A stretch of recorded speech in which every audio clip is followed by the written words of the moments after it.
Halo, salam Maranatha. Selamat pagi, atau mungkin selamat siang, atau mungkin selamat malam kepada Anda sekalian yang saat ini tune in mendengarkan Mutiara Kebenaran. Dan Maranatha adalah salah satu salam yang kita populerkan karena Maranatha berarti kiranya Tuhan segera datang atau Tuhan datang kembali.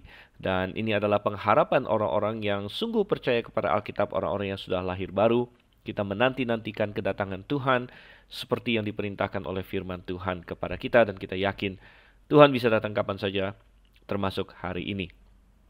Dan Anda masih bersama dengan saya, Dr. Stephen Einstein Liao. Saya adalah salah satu gembala sidang dari Gereja Baptis Independen Alkitabiah Grafe. Dan pelayanan GBIA Grafe ini berlokasi di Sunter, Jakarta. Dan Anda mungkin mendengarkan rekaman ini entah ada di mana, saudara kasih Tuhan, dan itu adalah salah satu hal yang kita ucapkan syukur kepada Tuhan bahwa melalui teknologi, entah Anda mendengar ini melalui podcast atau melalui radio online kita atau melalui rekaman dan banyak cara lain lagi. Namun puji syukur bahwa dengan teknologi rekaman seperti ini, maka pemberitaan firman Tuhan, pembahasan firman Tuhan bisa dibawakan lebih luas dari yang dimungkinkan tanpa teknologi seperti ini. Dan acara Mutiara Kebenaran kita adalah acara yang kita mau mempelajari firman Tuhan pasal per pasal dan kalau bisa bahkan ayat per ayat, saudara kasih Tuhan. Dan kita sudah mulai dalam kitab Kejadian cukup banyak tahun yang lalu. Saya masih ingat persisnya, saya sudah lupa terus terang kapan, tahun berapa saya memulai Mutiara Kebenaran ini. Tapi bisa jadi sudah mendekati 10 tahun yang lalu ya. Bisa jadi sudah mendekati 10 tahun yang lalu dan tapi kita sudah sampai ke dalam 2 Samuel pasalnya yang ke-15. Oke, oleh karena itu saya ajak kita untuk membuka ya, kita akan membaca firman Tuhan ini. Pasal ini ya cukup panjang juga, ada 37 ayat. Dan kita akan mulai ayat 1 sampai ayat 6. Tetapi sebelum kita masuk, kita akan berdoa terlebih dahulu. Bapa yang di surga, kami memohon pimpinan-Mu, kami memohon kasih sayang-Mu untuk melimpahkan kepada kami pengertian dan penerangan kepada akal budi kami, sehingga kami dapat mengerti firman-Mu, kami dapat bukan hanya mengerti, tapi menarik pelajarannya dan kemudian melakukan pelajaran itu dalam kehidupan kami. Pimpin kami Tuhan, kami berdoa dalam nama Yesus Kristus. Amin. Oke, kita baca dulu 2 Samuel pasal 15 ayat 1 sampai ayat yang ke-6. Sesudah itu Absalom menyediakan baginya sebuah kereta serta kuda dan 50 orang yang berlari di depannya. Maka setiap pagi berdirilah Absalom di tepi jalan yang menuju pintu gerbang. Setiap orang yang mempunyai perkara dan yang mau masuk menghadap raja untuk diadili perkaranya, orang itu dipanggil Absalom dan ditanyai, "Dari kota manakah engkau?" Apabila ia menjawab, "Hambamu ini datang dari suku Israel Anu," maka berkatalah Absalom kepadanya, "Lihat, perkaramu itu baik dan benar, tetapi dari pihak raja tidak ada seorang pun yang mau mendengarkan engkau." Lagi kata Absalom, "Sekiranya aku diangkat menjadi hakim di negeri ini, maka setiap orang yang mempunyai perkara atau pertikaian hukum boleh datang kepadaku dan aku akan menyelesaikan perkaranya dengan adil. Apabila seseorang datang mendekat untuk sujud menyembah kepadanya, maka diulurkannyalah tangannya, dipegangnya orang itu dan diciumnya." Cara yang demikianlah diperbuat Absalom kepada semua orang Israel yang mau masuk menghadap untuk diadili perkaranya oleh raja, dan demikianlah Absalom mencuri hati orang-orang Israel. Baik, perikop ini melanjutkan apa yang terjadi di pasal sebelumnya. Di pasal 14 kita membaca bagaimana Absalom yang membunuh abangnya sendiri Amnon, dan dia membunuh Amnon tentu kita sudah tahu karena Amnon memperkosa adiknya Absalom yaitu Tamar. Dan karena Daud sepertinya tidak melakukan hukum, ya tidak menjatuhkan hukuman yang terlalu berat kepada Amnon, bahkan kita tidak membaca bahwa Daud menjatuhkan hukuman apapun. Ya, kalaupun ada, itu bukan hukuman yang sepantaran untuk itu. Maka Absalom mengambil hukum ke dalam tangannya sendiri, kemudian membunuh Amnon. Dan oleh karena tindakan itu dia harus lari, dia lari ke Gesur. Kita tahu bahwa ibunya Absalom adalah Maakah, dia adalah putri dari Raja Gesur. Jadi Absalom lari kepada kakek dari pihak ibunya, dan di sana dia tinggal sekian tahun lamanya. Bahkan dikatakan dia tinggal di Gesur 3 tahun lamanya. Dan pasal 14 berbicara mengenai bagaimana Absalom bisa balik lagi ke Yerusalem melalui intervensi dan permohonan dari Yoab. Akhirnya dia balik lagi, dan bahkan sekali dia sampai ke Yerusalem pun Daud tidak segera berbaikan kembali dengan dia. Daud sepertinya tidak begitu tahu bagaimana harus merekonsiliasi dirinya dengan Absalom, karena di satu sisi dia sangat merindukan Absalom, namun di sisi lain dia tahu bahwa apa yang dilakukan oleh Absalom adalah salah. Sampai akhirnya Absalom yang memaksakan diri, dia membakar ladangnya Yoab untuk membuat Yoab membawa dia ke istana, dan dia berkata bahwa oke, kalau aku memang bersalah, biarlah raja menghukum aku mati saja, begitu. Dan Absalom melakukan ini karena dia tahu persis bahwa Daud tidak mau akan membunuh dia, begitu. Jadi Absalom menggunakan kelemahan Daud dan kasih sayang Daud kepada dirinya untuk memaksakan suatu rekonsiliasi, tapi rekonsiliasi ini bukanlah rekonsiliasi yang benar-benar rekonsiliasi, saudara kasih Tuhan. Dan ini adalah rekonsiliasi yang bohongan. Itu sudah kita perhatikan sedikit di sesi sebelumnya. Bagaimana di 2 Samuel 14 ayat yang ke-39 kita membaca bahwa akhirnya raja memanggil Absalom, ia masuk menghadap raja, sujud ke hadapan raja dengan mukanya ke tanah, lalu raja mencium Absalom. Namun dalam cium ini, saudara kasih Tuhan, mungkin hati Daud sudah baik terhadap Absalom, namun hati Absalom tidak kembali kepada Daud. Dan kita sudah melihat ada suatu kontras yang luar biasa antara rekonsiliasi yang tidak baik, rekonsiliasi yang bohongan, rekonsiliasi yang tidak efektif antara Absalom dengan Daud di sini. Kita kontraskan dengan rekonsiliasi yang efektif yang dilakukan oleh Allah Bapa melalui Yesus Kristus dengan orang berdosa. Dan oleh karena itulah di dalam rekonsiliasi yang dilakukan oleh Allah Bapa, oleh Allah Tuhan kita terhadap kita sebagai orang berdosa melalui Yesus Kristus, itu mengharuskan atau menuntut suatu pertobatan. Menuntut pertobatan. Nah, pertobatan bukan berarti kita harus menjadi orang sempurna dulu, bukan itu yang dimaksud dengan pertobatan. Tapi pertobatan yang dimaksud adalah bahwa kita mengakui bahwa kita memang orang berdosa, dan bahwa kita perlu diperdamaikan, bahwa Tuhan yang benar dan kita yang salah, begitu. Nah, Absalom tidak demikian. Jadi terjadi rekonsiliasi antara dia dengan Daud, tapi Absalom tidak pernah mengakui bahwa dirinya salah. Absalom tidak pernah datang kepada Daud dan berkata, aku sudah salah, aku menyesal, aku pantas dijatuhi hukuman, namun maafkanlah aku dan aku mau direkonsiliasikan. Absalom tidak pernah berpikir demikian dan tidak pernah melakukan hal seperti itu. Dan rekonsiliasi yang didapatkan antara Daud dengan Absalom adalah rekonsiliasi hasil pemaksaan, hasil rekayasa. Ya, rekayasa Yoab, rekayasa dari Absalom sendiri. Dan buahnya apa? Buahnya adalah, ya kita lihat di pasal 15 ini, bahwa di permukaan sepertinya sudah ada rekonsiliasi, namun tidak ada rekonsiliasi yang sejati antara Daud dengan Absalom. Makanya akhirnya Absalom berusaha untuk menjatuhkan Daud di sini. Ya, dan ini sangat berbeda sekali dengan Tuhan dengan manusia. Nah, memang ada banyak orang hari ini yang pura-pura sudah direkonsiliasi dengan Allah, namun Allah tidak tertipu sama Tuhan. Ya, ada banyak orang hari ini yang pura-pura menjadi Kristen, pura-pura percaya kepada Tuhan. Namun pada hatinya mereka masih membenci Tuhan. Ya, mereka masih tidak benar-benar taat kepada Tuhan. Nah, mungkin mereka menjadi Kristen karena alasan lain. Mungkin mereka karena pernikahan, mungkin karena mereka lahir di keluarga Kristen dan sebagainya.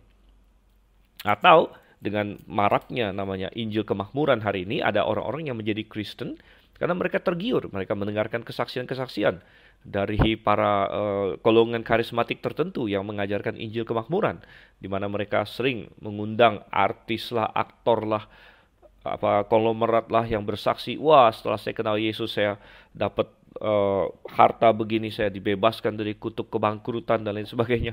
Dan mereka ini menjadi Kristen dalam tanda kutip untuk mendapatkan hal-hal tersebut. Namun tidak ada rekonsiliasi yang sejati dengan Tuhan.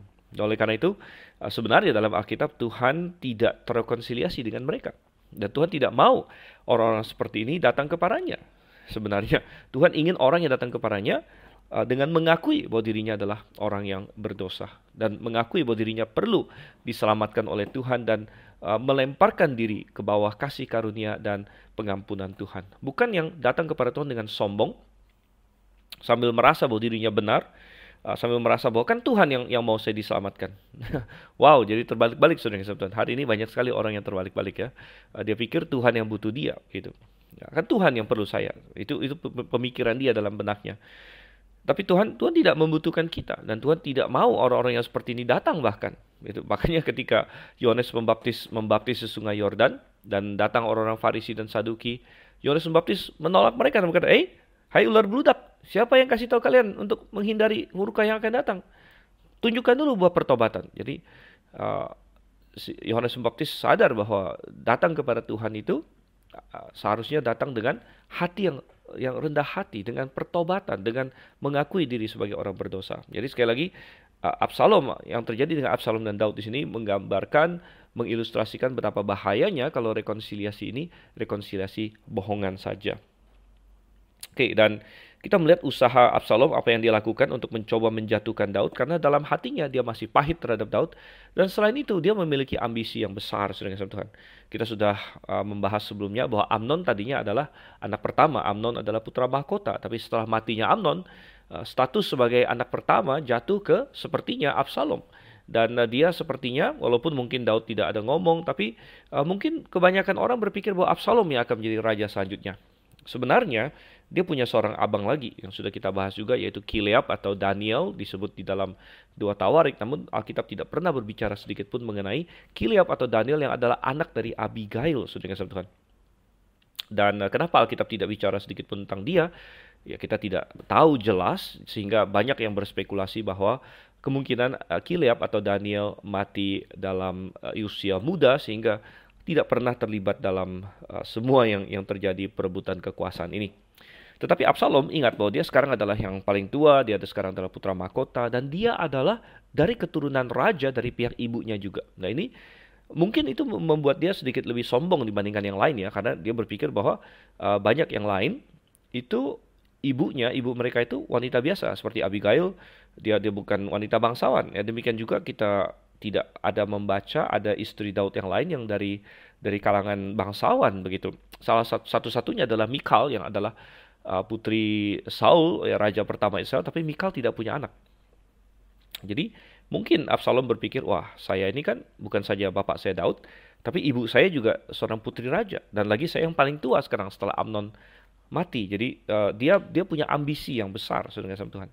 Dan ambisi yang besar digabungkan dengan kebencian dia, kepahitan dia kepada Daud bapaknya sendiri dan lain sebagainya, akhirnya menuntun dia kepada jalan pemberontakan ini.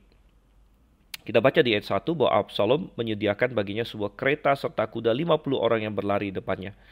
Bahwa ada 50 orang yang berlari di depan keretanya, berarti keretanya tidak jalan terlalu cepat ya. Karena kuda mestinya kan lebih cepat dari manusia, tapi kereta kuda yang dipakai oleh Absalom sini bukan maksudnya adalah untuk supaya dia bisa berpergian dengan cepat, tapi sebagai suatu pertunjukan. Dia ingin memperlihatkan, mengangkat pamornya, yang memperlihatkan bahwa dia adalah seorang yang hebat. Dan di pasal sebelumnya kita sudah membaca bahwa Absalom memang secara fisik dia sangat impresif ya, sangat cantik lah dalam pengertian penampilan fisik ya, dengan rambut yang panjang dan lain sebagainya. Dan sekali lagi kita melihat bahwa Absalom ya lebih menyukai standar kecantikan dunia.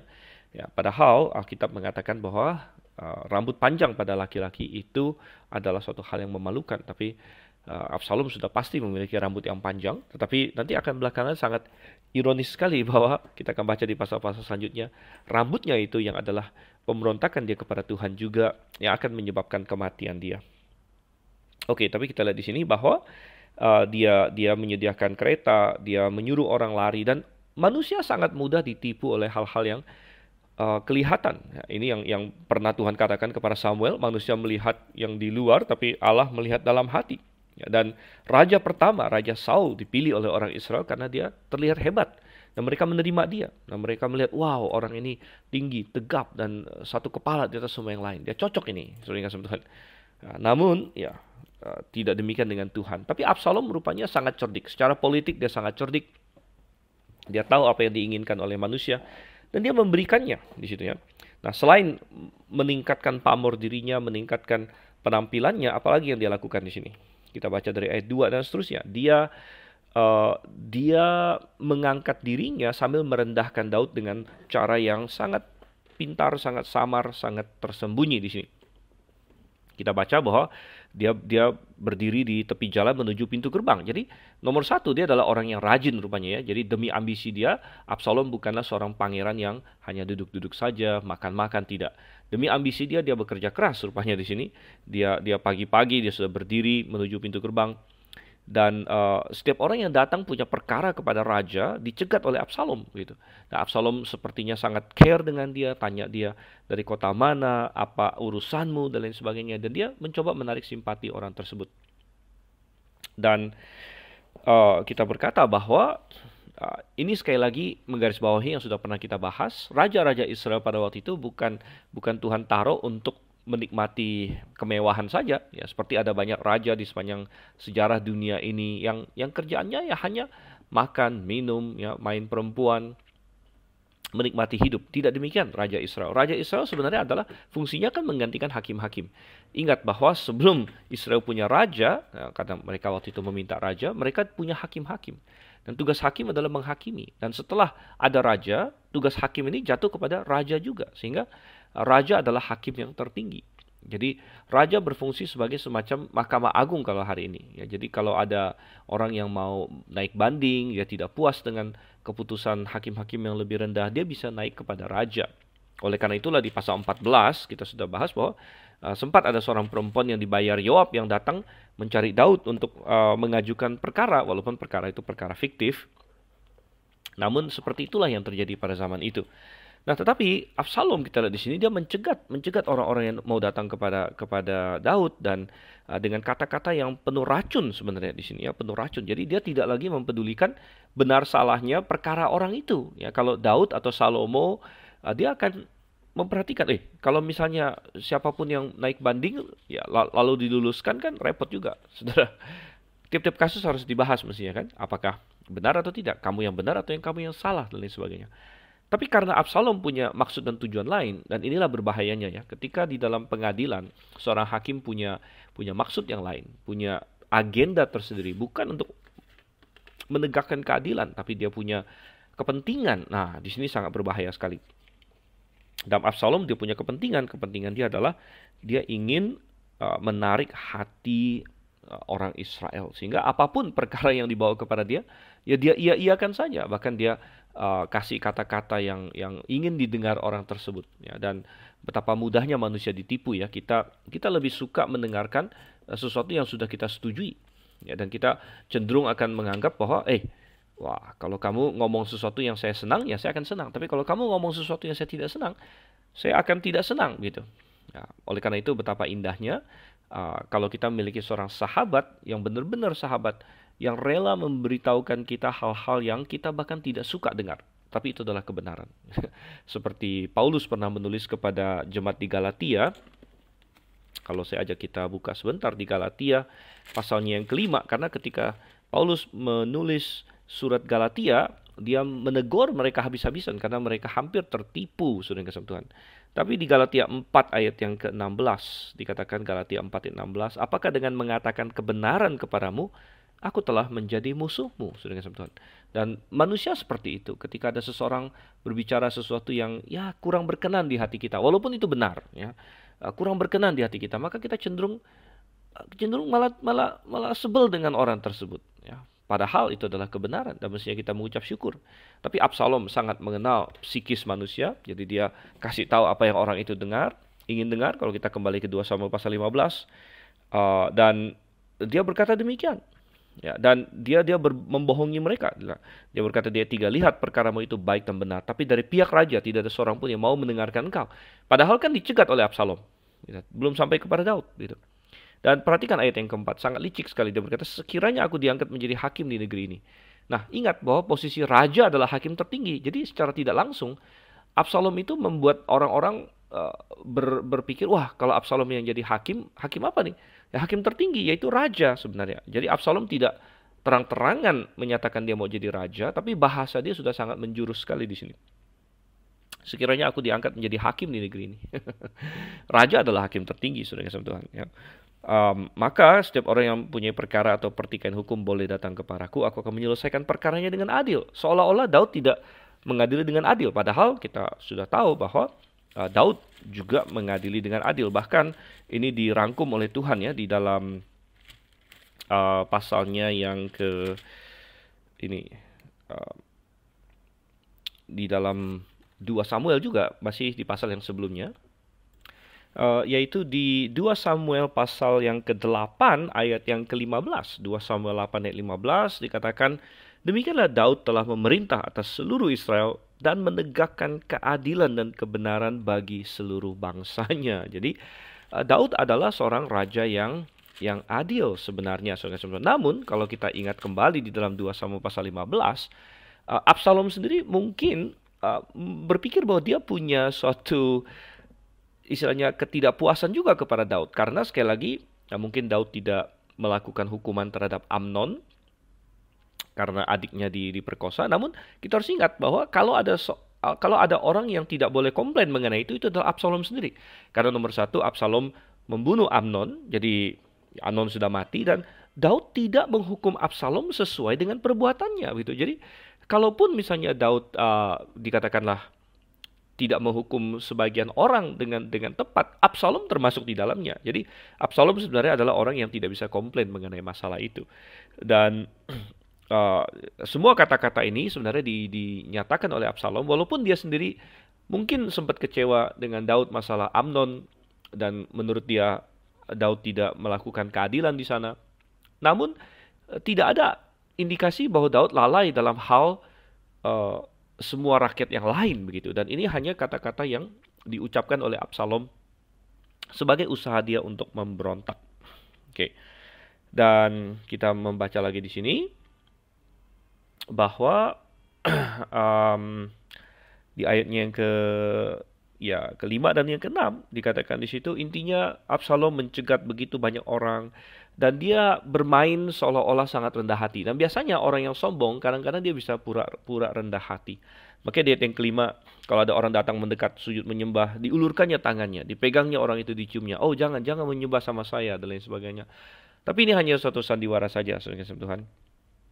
Dan tujuan utama Absalom ada di ayat 6 dikatakan, dengan demikianlah Absalom mencuri hati orang Israel. Oke, kita baca sekarang dari ayat 7 sampai dengan ayat yang ke-12. Sesudah lewat 4 tahun, bertanyalah Absalom kepada raja, izinkanlah aku pergi supaya di Hebron aku membayar nazarku yang telah kuikrarkan kepada Tuhan, sebab hambamu ini ketika masih tinggal di Gesur di Aram telah bernazar demikian. Jika Tuhan sungguh-sungguh memulangkan aku ke Yerusalem, maka aku akan beribadah kepada Tuhan. Lalu berkatalah raja kepadanya, pergilah dengan selamat. Maka berkemaslah Absalom dan pergi ke Hebron. Dalam pada itu Absalom telah mengirim utusan-utusan rahasia kepada segenap suku Israel dengan pesan, segera sesudah kamu mendengar bunyi sangkakala, berserulah, Absalom sudah menjadi raja di Hebron. Beserta Absalom turut pergi 200 orang dari Yerusalem, orang-orang undangan yang turut pergi tanpa curiga dan tanpa mengetahui apapun tentang perkara itu. Ketika Absalom hendak mempersembahkan korban, disuruhnyalah datang Ahitofel orang Gilo itu, penasihat Daud dari Gilo, kotanya. Demikianlah persepakatan gelap itu menjadi kuat dan makin banyaklah rakyat yang memihak Absalom. Oke. Nah, ayat 7 dimulai dengan kata-kata sesudah 4 tahun. Dan sesudah 4 tahun ini tidak diperjelas sebenarnya sesudah 4 tahun dari mana hitungnya. Ada yang berpendapat 4 tahun sesudah dia rekonsiliasi dengan Daud. Atau ada yang berkata 4 tahun sesudah dia membunuh Amnon.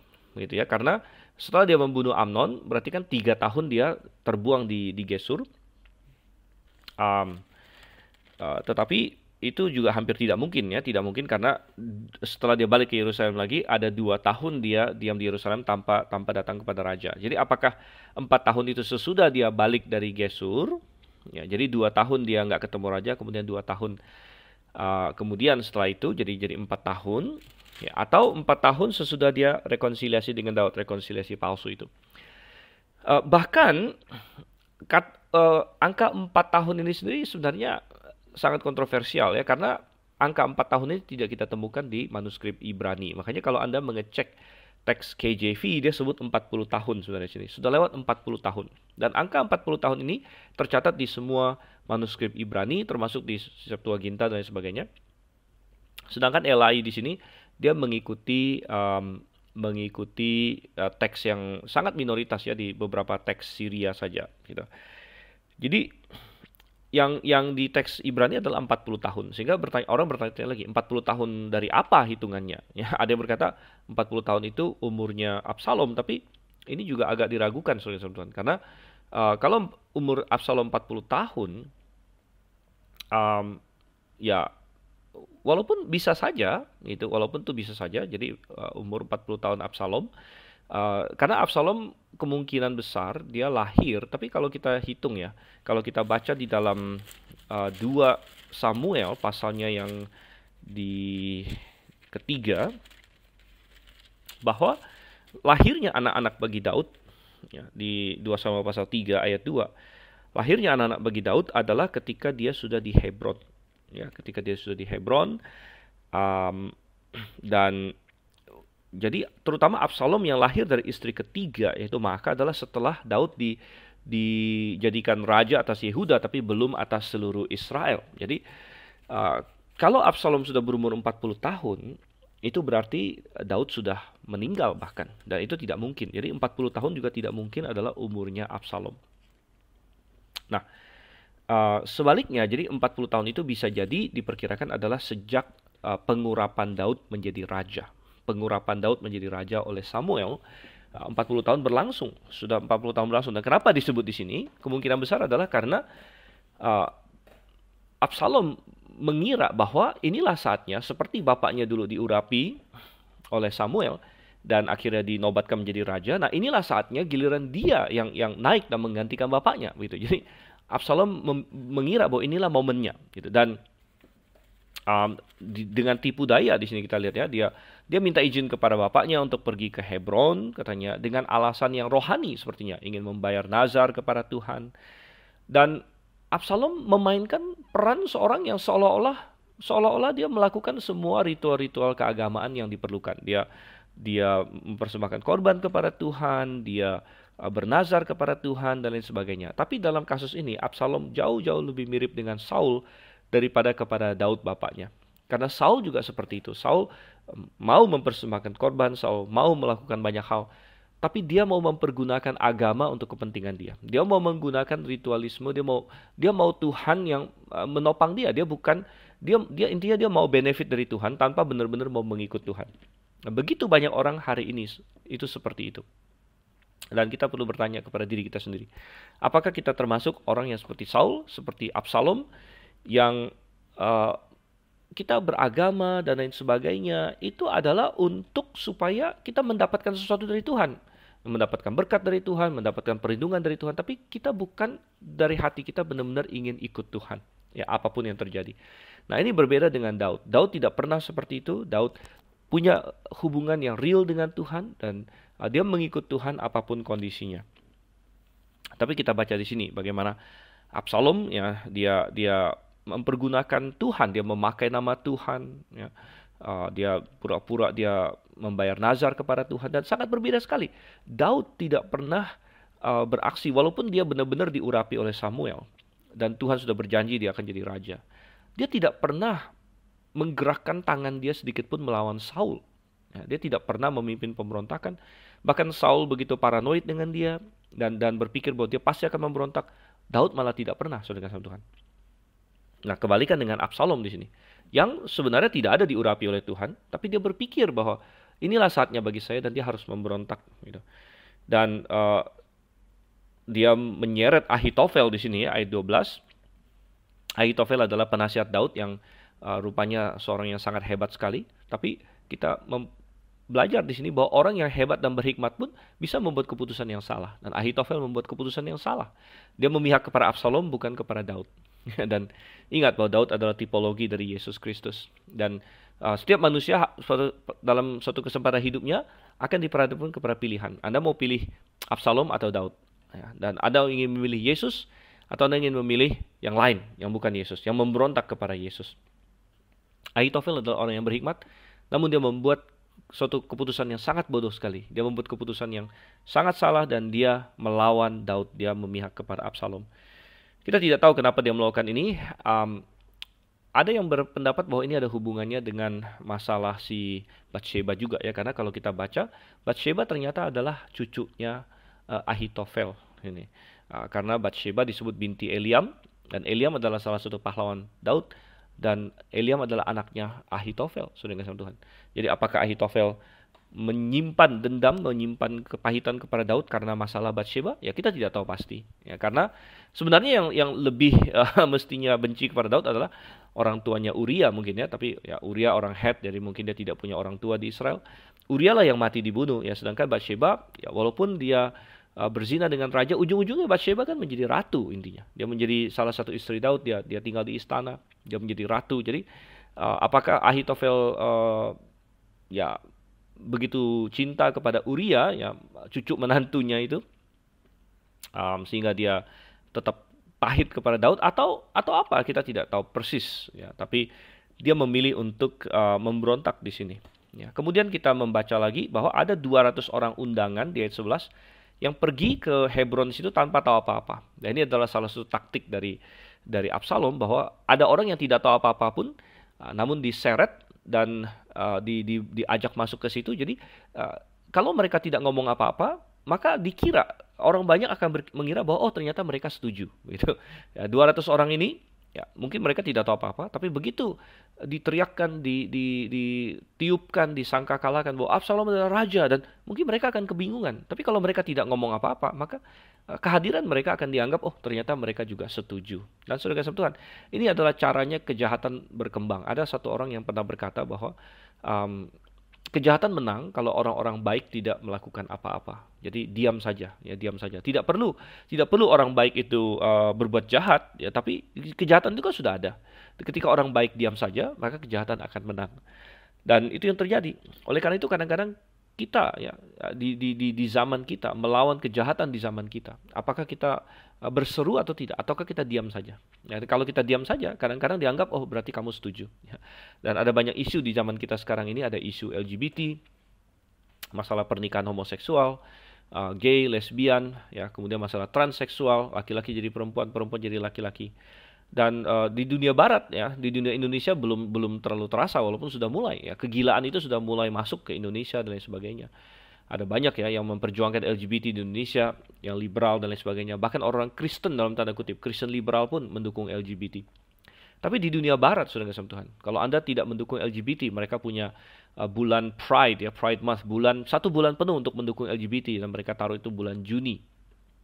Nah, banyak sekali perusahaan-perusahaan yang di bulan Juni, wow, dia dukung LGBT. Dia kibarkan bendera LGBT yang adalah bendera pelangi palsu ya. Saya katakan pelangi palsu karena pelangi itu sebenarnya diberikan oleh Tuhan sebagai tanda atas perjanjian Daud. Namun kemudian dicatut oleh kelompok LGBT menjadi suatu pelangi, bendera pelangi palsu. Saya katakan di situ. Karena pelanginya LGBT itu enam warna, saudara kasih Tuhan, tidak seperti pelangi normal yang biasanya dari TK kita belajar itu 7 warna. Dan sangat mudah bagi orang, sangat tergoda bagi orang ya untuk diam saja, bukan urusan saya tidak perlu vokal, ya biarlah mereka begitu, ya yang penting saya enggak, dan lain sebagainya. Tapi ketika kita diam di tengah-tengah kejahatan, di tengah-tengah kesalahan, maka akan dianggap oleh orang bahwa kita sebenarnya ikut serta, kita setuju begitu. Jadi 200 orang yang nggak tahu apa-apa ini, tapi dengan mereka ditarik ke situ, seolah-olah secara de facto, jadi akhirnya mereka mendukung Absalom gitu. Karena mereka tidak bersuara untuk menentangnya. Dan mungkin akan berbahaya bagi mereka untuk bersuara pada waktu itu ya. Kalau mereka waktu orang-orang teriak di Hebron, Absalom raja, lalu mereka protes dan berkata tidak, Daud adalah raja, mungkin mereka akan ditangkap, mungkin mereka akan kehilangan nyawanya dan lain sebagainya. Berbahaya untuk berbicara kebenaran memang. Tapi ya, itulah orang-orang yang cinta kebenaran, kita akan berbicara kebenaran gitu. Oke, kita lanjut lagi ayat 13. Ayat 13 sampai dengan kita baca berapa ayat di sini ya. Lalu datanglah seseorang mengabarkan kepada Daud, katanya, hati orang Israel telah condong kepada Absalom. Kemudian berbicaralah Daud kepada semua pegawainya yang ada bersama-sama dengan dia di Yerusalem. Bersiaplah, marilah kita melarikan diri, sebab jangan-jangan kita tidak akan luput daripada Absalom. Pergilah dengan segera supaya ia jangan dapat lekas menyusul kita dan mendatangkan celaka atas kita dan memukul kota ini dengan mata pedang. Lalu para pegawai raja berkata kepada raja, terserah kepada tuanku raja, hamba-hambamu ini siap Lalu keluarlah raja dan seisi rumahnya mengiringi dia. 10 orang gundik ditinggalkan raja untuk menunggui istana. Oke, jadi akhirnya kabar tentang pemberontakan ini sampai kepada Daud dan saya yakin bahwa Daud sebenarnya ada kecurigaan selama ini. Ada hal yang tidak benar yang dilihat pada diri Absalom, ya. Namun dia tidak berbuat apa-apa, ya. Dan akhirnya ini sampai kepada dirinya juga di sini. Dan mereka tahu bahwa Absalom sudah melancarkan pemberontakan secara terbuka, secara penuh, dan Absalom akan membawa pasukan datang ke Yerusalem. Dan Daud punya beberapa pilihan di sini ya. Dia bisa memilih, ayo kalau gitu kita berperang, kita langsung saja kita mempertahankan Yerusalem dan lain sebagainya. Tapi akhirnya dia tidak memutuskan seperti itu. Dia memutuskan untuk kita lari, saudara-saudara. Dan ada beberapa alasan kenapa Daud memutuskan lari. Nomor satu, tentu untuk membuat suatu pemberontakan, Absalom sudah bersiap-siap. Tadi kita baca bahwa dia sudah kirim pembawa pesan rahasia ke seluruh Israel. Jadi dia sudah mempersiapkan pasukan dia. Sedangkan Daud sendiri, ini adalah berita yang sangat mendadak. Jadi pasukan dia itu belum siap gitu. Dan ingat zaman itu belum ada WhatsApp, belum ada telepon genggam, belum ada alat komunikasi canggih. Sehingga untuk mengumpulkan pasukan itu tidak secepat dan segampang itu. Oleh karena itu, pasukan yang langsung tersedia bagi Daud ada saat itu juga tentu kalah jumlahnya dari pasukan yang sudah jauh-jauh hari dipersiapkan oleh Absalom. Dan nomor dua, kita membaca bahwa Daud tidak mau menjadikan Yerusalem sebagai kancah peperangan. Makanya di ayat yang ke-14 dikatakan jangan sampai ia mendatangkan celaka atas kita dan memukul kota ini dengan mata pedang. Karena Yerusalem adalah ibu kotanya Daud, saudara kasih Tuhan. Dan dia tidak mau Yerusalem menjadi tempat peperangan. Oleh karena itu dia bilang, oh kita harus menyingkir nomor satu untuk menghimpun kekuatan kita dan untuk menghindarkan Yerusalem menjadi tempat peperangan yang berdarah di sini. Dan hamba-hamba Daud bilang mereka setuju, ya, dan raja lari, raja keluar, mereka melakukannya dengan cepat sebelum Absalom bisa sempat datang ke Yerusalem dengan segera. Dan ayat 16 kita membaca ada suatu keputusan Daud di situ. Dia meninggalkan 10 orang gundik untuk menunggui istana. Ada beberapa komentar di sini. Tentunya nomor satu kita kembali disedihkan bahwa Daud bahkan punya 10 gundik di sini ya. Dan kita tidak tahu ada berapa banyak gundik lagi yang lain. Dan gundik itu apa sih? Gundik itu ya sebenarnya istilah keren untuk perempuan simpanan lah begitu ya. Tapi perempuan simpanan yang resmi dan diketahui oleh semua orang begitu. Dan intinya sebenarnya adalah ya istri raja tapi tidak dikasih status istri begitu. Jadi Daud saja punya lebih dari satu istri, Daud punya banyak istri. Tapi kemudian dia ada lagi namanya gundik begitu. Ya, jadi punya banyak istri saja sudah salah gitu kan. Sudah bertentangan dengan desain Tuhan dan mengakibatkan kekacauan yang banyak sekali yang kita baca, masalah Amnon, Tamar, Absalom, nanti belakangan ada Adonia lagi dan lain sebagainya. Itu saja sudah sangat kacau sebenarnya. Tapi ada gundik lagi di sini. Jadi gundik itu seorang perempuan diambil bersetubuh dengan Raja Daud menjadi perempuan dia, tapi tidak dikasih status istri. Dan tidak dikasih status istri berarti anak yang dilahirkan dari gundik tidak memiliki klaim sebagai pewaris Daud. Nah, itu adalah salah satu perbedaan utama antara istri dengan gundik ya. Jadi kalau gundik dia punya anak nanti tidak bisa menjadi ahli waris, tidak bisa jadi raja dan lain sebagainya. Jadi hanya anak-anak yang dari istri yang resmi saja yang bisa berpotensi menjadi raja. Tapi ini semua adalah penyimpangan terhadap desain Tuhan.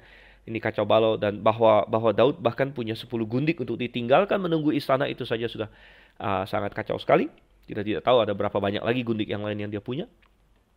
Dan ini memberitahu kita bahwa dalam hal masalah perempuan, Daud tidak mengendalikan dirinya sebagaimana seharusnya. Dan mungkin kita berkata bahwa ini adalah hal yang normal untuk orang zaman itu.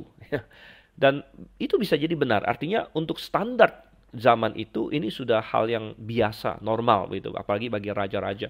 Hampir semua raja di seluruh dunia melakukan ini pada waktu itu.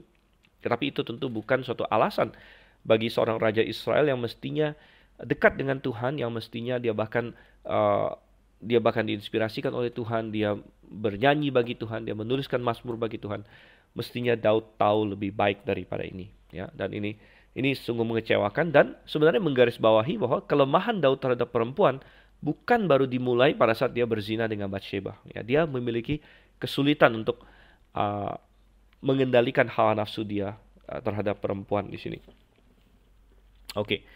Kemudian kita lihat lagi di sini, terakhir kita baca lagi ya, ayat 17. Sebelum kita masuk ayat 17, ada satu komentar lagi yang lain bahwa keputusan Daud meninggalkan 10 gundik untuk menunggu istana berarti bahwa dia berharap bahwa dia akan kembali tentunya. Ya, dia berharap bahwa dia akan menang, ujung-ujungnya dia akan kembali ke Yerusalem, tapi keputusan ini akan berakhir cukup tragis terutama bagi 10 gundik ini. Akan kita lihat itu nanti di pasal selanjutnya, di pasal 16 atau 17 kita lihat di sini, dan sesuatu yang dilakukan oleh Absalom terhadap gundik-gundik ini. Tentu Daud tidak bisa memprediksikan apa yang Absalom akan lakukan itu, ya, tapi ada efeknya nanti. Ayat yang ke-17. Maka keluarlah raja dan seluruh orang-orang yang mengiringi dia dekat rumah yang terakhir mereka berhenti, sedang semua pegawainya berjalan melewatinya, juga semua orang Kreti dan semua orang Pleti, juga semua orang Gad, 600 orang banyaknya, yang mengiringi dia sejak dari Gad berjalan melewati raja. Lalu bertanyalah raja kepada Itai orang Gad itu, "Mengapa pula engkau berjalan bersama kami? Pulanglah dan tinggallah bersama-sama raja, sebab engkau orang asing. Lagi pula engkau orang buangan dari tempat asalmu. Baru kemarin engkau datang. Masakan pada hari ini aku akan membawa engkau mengembara bersama-sama kami, padahal aku harus pergi entah kemana. Pulanglah dan bawalah juga saudara-saudaramu. Pulang, mudah-mudahan Tuhan menunjukkan kasih dan setia kepadamu." Tetapi Itai menjawab raja, "Demi Tuhan yang hidup, dan demi hidup Tuanku Raja, di mana Tuanku Raja ada, baik hidup atau mati, di situ hambamu juga ada." Lalu berkatalah Daud kepada Itai, "Jika demikian, berjalanlah lewat." Kemudian lewatlah Itai orang Gad itu bersama-sama dengan semua orangnya dan semua anak yang menyertai dia. Oke, jadi keluar dari Yerusalem, Daud memandang untuk melihat ya orang-orang yang ikut serta dengan dia, dan ini adalah orang-orang yang setia kepada dia, saudara yang Tuhan. Pertama-tama kita melihat di sini ada orang Kreti dan orang Pleti. Orang Kreti dan orang Pleti ini adalah pasukan asing sebenarnya yang setia kepada Daud dan menjadi semacam bodyguard pribadi dia. Dan mereka setia kepada dia. Dan ini sangat menarik ya bahwa justru orang-orang asing yang setia kepada Daud di sini. Sedangkan Israel sendiri yang sudah diselamatkan oleh Daud berulang kali dari orang Filistin, dari musuh-musuh mereka, justru orang Israel banyak yang meninggalkan Daud dan tidak setia kepada Daud. Justru orang asing di sini, dan salah satu orang asing lain lagi adalah Itai yang disebut orang Gad ya. Orang Gad ini adalah wilayah Filistin. Jadi sepertinya Itai orang Gad ini adalah orang yang sudah ikut dari Daud, ikut kepada Daud semenjak Daud masih tunggang langgang di daerah Filistin pada masa itu. Jadi mereka sudah ikut Daud cukup lama. Ya, tetapi Daud menggunakan bahasa yang sedemikian rupa bahwa intinya dia berkata kepada mereka, dia tergugah oleh kesetiaan mereka. Dia sangat tergugah dan dia berpikir, anak saya saja mau melawan saya, tapi orang asing ini, ya orang Gad ini, kok dia begitu setia sama saya, gitu kan? Dan Gad dan Itai dan anak buahnya yang 600 orang ini bukan hanya setia kepada Daud pada saat dia senang, pada saat dia berada puncak, namun pada saat-saat kesusahan dia, Itai tetap setia katanya.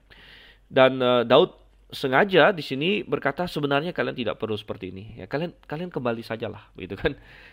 Dia tidak sampai hati untuk katanya ngapain ikut saya mengembara padahal saya belum jelas gitu. Bisa jadi saya mati dan sebagainya. Ya.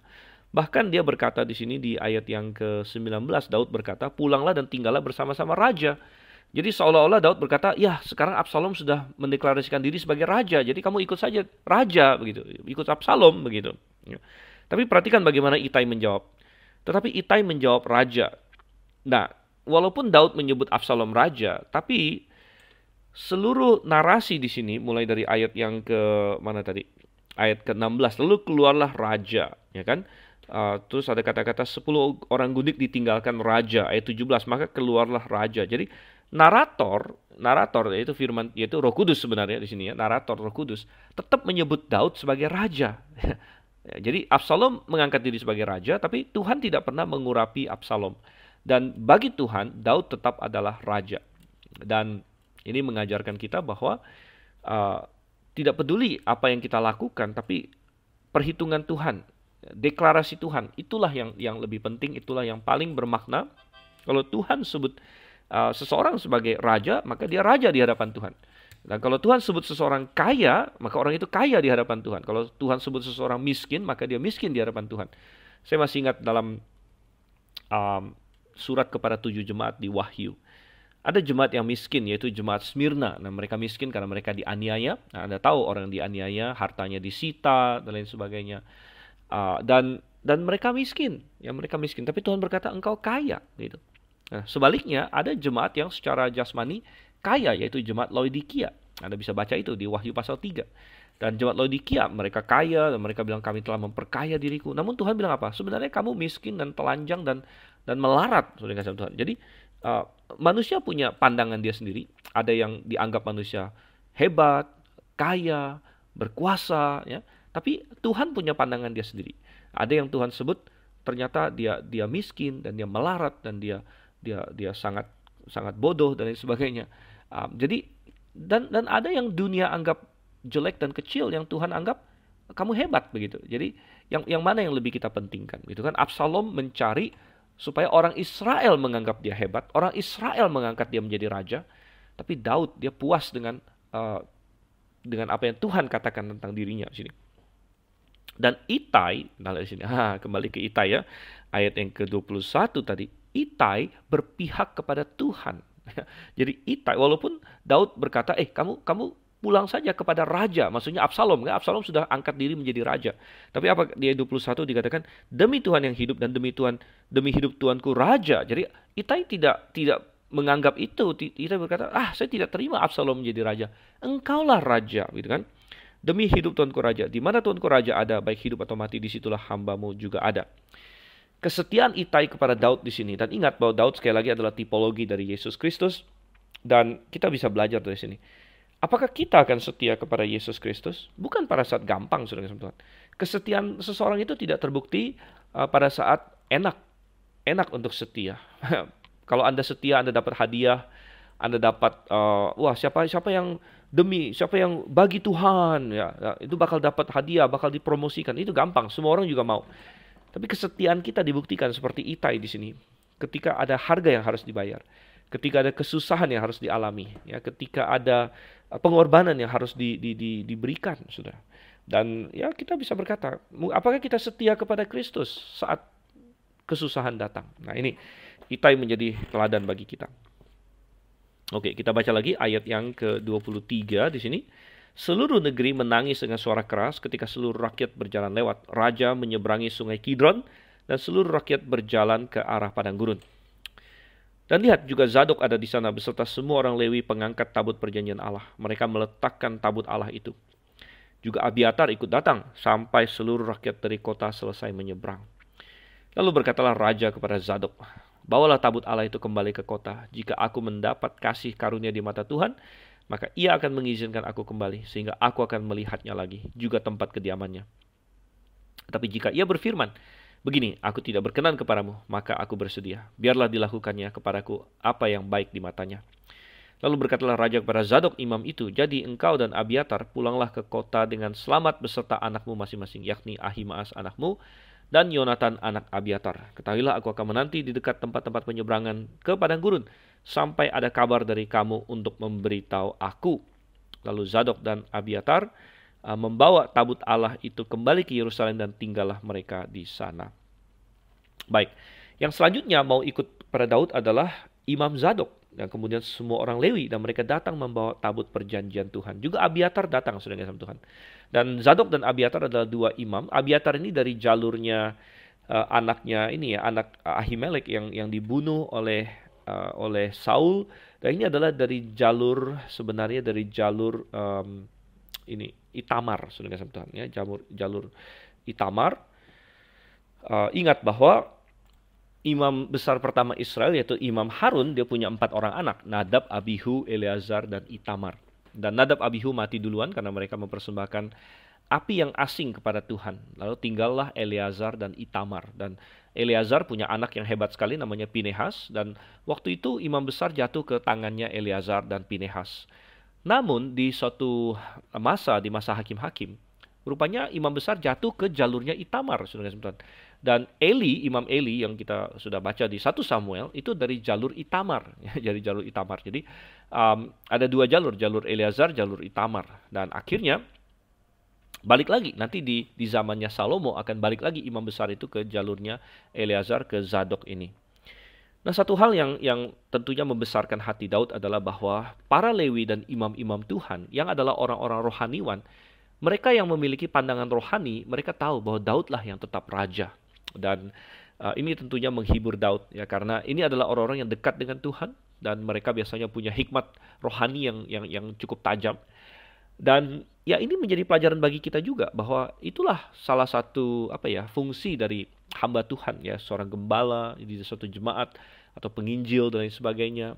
Dan kalau misalnya tentu gembala dan penginjil bisa salah ya karena namanya manusia, tetapi ketika seorang gembala ya bertindak atau memberi nasihat sesuai dengan firman Tuhan, apalagi kalau lebih dari satu sudah sama Tuhan, maka cukup bijak untuk mendengarkan apa yang mereka katakan, karena biasanya opini mereka ini tune in secara rohani ya dengan Tuhan begitu. Dan Zadok dengan orang-orang Lewi di sini memihak kepada Daud, bahkan mereka membawa tabut perjanjian Tuhan. Namun perhatikan bagaimana Daud menanggapi ini. Jadi Daud sangat bijak sekali. Dia bilang, tidak, saya tidak mau tabut Tuhan luntang-lantung sana-sini. Nanti ada resiko apalah ya, direbut musuh lah. Dan tentu salah satu horor adalah ketika tabut Tuhan direbut Filistin. Masih ingat itu terjadi di zamannya Eli. Dan Daud tidak mau. Dan Daud bilang, jangan. Tabut Tuhan tetap di Yerusalem. Dan ini menunjukkan bahwa Daud percaya Tuhan, bukan percaya kepada tabut Tuhan gitu. Walaupun Daud mengasihi tabut Tuhan, bahkan dialah yang memindahkan tabut Tuhan dari Kiryat Yarim, kemudian dari Obed Edom ke Yerusalem, dan dia yang berambisi ya, mungkin ambisi bukan kata yang tepat, dialah yang punya kerinduan untuk mendirikan bait suci, rumah untuk Tuhan. Jadi Daud mengasihi kemah suci, Daud mengasihi tabut perjanjian, namun Daud sadar bahwa yang lebih penting dibaliknya adalah Tuhannya gitu, bukan tabutnya. Dan dalam hal ini dia kontras dengan Hofni dan Pinehas yang berpikir bahwa kalau tabut Tuhan beserta kita maka Tuhan beserta kita, padahal mereka adalah orang yang jahat yang tidak mengenal Tuhan sama sekali.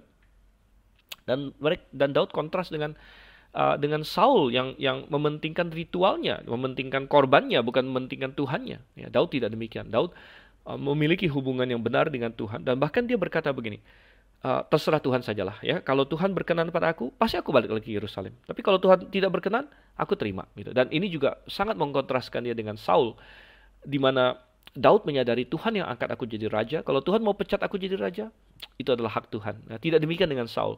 Di awal-awal Saul itu sangat bagus. Dia rendah hati, dia bilang, siapa aku diangkat jadi raja dan sebagainya. Tapi begitu dia sudah jadi raja ya, dan sifat kemanusiaannya muncul, dan dia mau mempertahankan posisi raja itu apapun harganya. Bahkan sesudah Tuhan bilang, aku pecat kamu, aku tidak mau, aku pilih orang lain. Tapi Saul tidak mau. Bahkan dari jauh-jauh hari Saul sudah tahu bahwa Daud yang akan jadi raja berikutnya, tapi dia tidak mau. Dia tetap mau mempertahankan dinasti dia. Bahkan anak Yonatan pun sudah terima. Yonatan sudah berkata kepada Daud bahwa kamu akan jadi raja, aku akan jadi orang kedua. Tapi Saul tidak mau, dan itu pertanda bahwa Saul tidak mengikut Tuhan. Saul hanya mau Tuhan memberkati dia. Saul tidak mau tunduk kepada Tuhan gitu. Dia hanya mau mempergunakan Tuhan, mempergunakan tabut Tuhan untuk semacam jimat bagi dirinya gitu. Nah, tidak demikian dengan Daud, dan kita juga tidak boleh demikian. Tentu kita mengasihi hal-hal yang berhubungan dengan Tuhan ya. Kita mengasihi gereja kita, ya gedung gereja. Boleh nggak kita mengasihi gedung gereja? Boleh, gitu kan? Kita gedung gereja ini kan Tuhan berkati ya. Tapi kita tahu ini tidak ada apa-apanya dibanding Tuhan itu sendiri. Tuhan bisa kasih kita gedung yang lain, Tuhan bisa dan Tuhan hadir di manapun kita berada. Jadi kalaupun kita mengasihi sesuatu yang berhubungan dengan Tuhan, tapi kita harus lebih jauh-jauh mengasihi Tuhannya daripada simbolnya atau hal yang terkait dengan Tuhan itu. Kita harus taat kepada Tuhan. Oke. Dan akhirnya Daud suruh mereka, ya kalian diam saja di sini. Bahkan Daud berkata, aku punya tugas bagi kalian. Nah, mungkin dengan kata-kata inilah dia bisa meyakinkan Zadok untuk tidak pergi bersama Daud ya, karena dia kasih mereka tugas. Tugas untuk menjadi mata-mata di sini. Anak mereka yaitu Ahimaas dan siapa tadi? Yonatan ya. Yonatan dan Ahimaas bisa menjadi informan gitu. Dan ini menunjukkan kepada kita, walaupun Daud pasrah kepada Tuhan, bukan berarti dia pasif. Jadi dia menyerah kepada Tuhan, tapi keberserahan yang aktif, bukan keberserahan yang pasif. Sambil dia berserah kepada Tuhan, dia tetap berusaha. Dia berkata, oke, biarlah Tuhan yang menentukan, tapi aku akan berusaha di sini. Dan termasuk dia mengatur adanya informan-informan di sini melalui Ahimaas, melalui Yonatan dan lain sebagainya di sini ya. Oke, ayat 30 sekarang. Daud mendaki Bukit Zaitun sambil menangis, kepalanya berselubung dan ia berjalan dengan tidak berkasut. Juga seluruh rakyat yang bersama-sama dengan dia masing-masing berselubung kepalanya dan mereka mendaki sambil menangis. Ketika kepada Daud dikabarkan demikian, Ahitofel ada di antara orang-orang yang bersepakat dengan Absalom, maka berkatalah Daud, gagalkanlah kiranya nasihat Ahitofel itu ya Tuhan. Ketika Daud sampai ke puncak ke tempat orang sujud menyembah kepada Allah, maka datanglah Husai orang Arki mendapatkan dia dengan jubah yang terkoyak dan dengan tanah di atas kepala. Berkatalah Daud kepadanya, jika engkau turut dengan aku, maka engkau menjadi beban kepadaku nanti. Tapi jika engkau kembali ke kota dan berkata kepada Absalom, aku ini hambamu. Ya Raja, sejak dahulu aku hamba ayahmu, tapi sekarang aku menjadi hambamu. Dengan demikian engkau dapat membatalkan nasihat Ahitofel demi aku. Bukankah Zadok dan Abiatar imam-imam itu ada bersama-sama engkau di sana? Jadi segala yang kau dengar dari dalam istana raja haruslah kau beritahukan kepada Zadok dan Abiatar imam-imam itu. Ingatlah di sana bersama-sama dengan mereka ada kedua anak mereka, Ahimaas dan anak Zadok, dan Yonatan anak Abiatar. Dengan perantaran mereka haruslah kamu kirimkan kepadaku segala hal yang kamu dengar. Dan tibalah Husai sahabat Daud di Yerusalem tepat pada waktu Absalom masuk ke kota itu. Oke, baik sekali di sini ya. Dan kita lihat lebih lanjut di sini. Daud berjalan dengan sedih ya mendaki Bukit Zaitun. Tadi dikatakan dia menyeberangi Sungai Kidron dan sebagainya, dan ada beberapa komentator yang melihat di sini bahwa ada paralel juga dengan perjalanan Tuhan Yesus waktu dia selesai makan malam di Yerusalem, makan malam terakhir, dan dia masuk ke Taman Getsemani, itu melewati daerah yang sama menurut geografinya begitu ya. Jadi sekali lagi ini adalah suatu tipologi ya, Yesus mentipologikan, tapi tentu ada perbedaan antara Daud dengan Yesus, di mana memang keduanya berduka, tapi Daud berduka karena ditolak oleh Absalom anaknya, ditolak oleh Israel bahkan, dan Yesus juga pada malam itu akan ditolak oleh Israel. Namun Yesus tidak ada salahnya sama sekali, sedangkan apa yang terjadi pada Daud ini sebagiannya adalah karena memang dosa dia sendiri gitu. Nah, ketika Daud menyadari bahwa Ahitofel ternyata bersepakat dengan Absalom, Daud tahu ini sangat berbahaya ya, karena Ahitofel adalah seorang yang sangat pintar. Dan dia berdoa sama Tuhan. Dia berdoa, Tuhan gagalkanlah kiranya nasihat Ahitofel itu. Dan wow, kuasa doa luar biasa ya. Kuasa doa luar biasa sekali. Dan kita akan melihat bagaimana Tuhan menggenapi itu. Dan sekali lagi, Daud memperlihatkan bahwa dia adalah orang yang berdoa dan bekerja. Dia berserah pada Tuhan namun aktif berjuang. Dan ketika seorang sahabatnya namanya Husai datang, ya, Husai dengan jubah terkoyak, dan siapapun yang mengasihi Daud pasti akan sedih. Dan bisa melihat betapa ironisnya. Mereka bisa merasakan Daud begitu mengasihi Absalom, sehingga Absalom. Daud begitu mengasihi Absalom sampai-sampai dia tidak menghukum Absalom sebagaimana harusnya, tapi Absalom malah membalasnya dengan air tuba. Ini benar-benar air susu dibalas air tuba. Absalom membunuh abangnya sendiri. Ya, menurut hukum mestinya dia dihukum mati juga. Ya, tapi Daud malah rekonsiliasi dengan dia. Namun benar-benar kebaikan dibalas dengan kejahatan di sini. Dan siapapun yang mengasihi Daud pasti akan sedih dan berkabung. Dan namun Daud kembali punya tugas kepada Husai. Husai, kamu menjadi informan, kamu pura-pura ikut Absalom. Tugas kamu, misi kamu adalah menggagalkan ini nasihat Ahitofel. Rupanya Husai juga mungkin orang yang dianggap bijak pada waktu itu, dan dia diberikan tugas ini dan berkoordinasi dengan anaknya Zadok dan Abiatar. Gitu ya. Nah, apa yang akan terjadi selanjutnya? Ya, tentu bagi Anda yang sudah pernah baca 2 Samuel, Anda sudah tahu. Namun kita akan membahasnya lebih lanjut lagi. Masih ada banyak lika-liku dari cerita ini dan masih banyak pelajaran yang bisa kita tarik. Oleh karena itu, jangan lewatkan, saudara kasih Tuhan, sesi-sesi selanjutnya dalam Mutiara Kebenaran 2 Samuel. Saya Dr. Sivan Sendel, undur diri dulu sampai bertemu kali berikutnya. Tetap melayani Tuhan, tetap dalam firman Tuhan. Maranatha.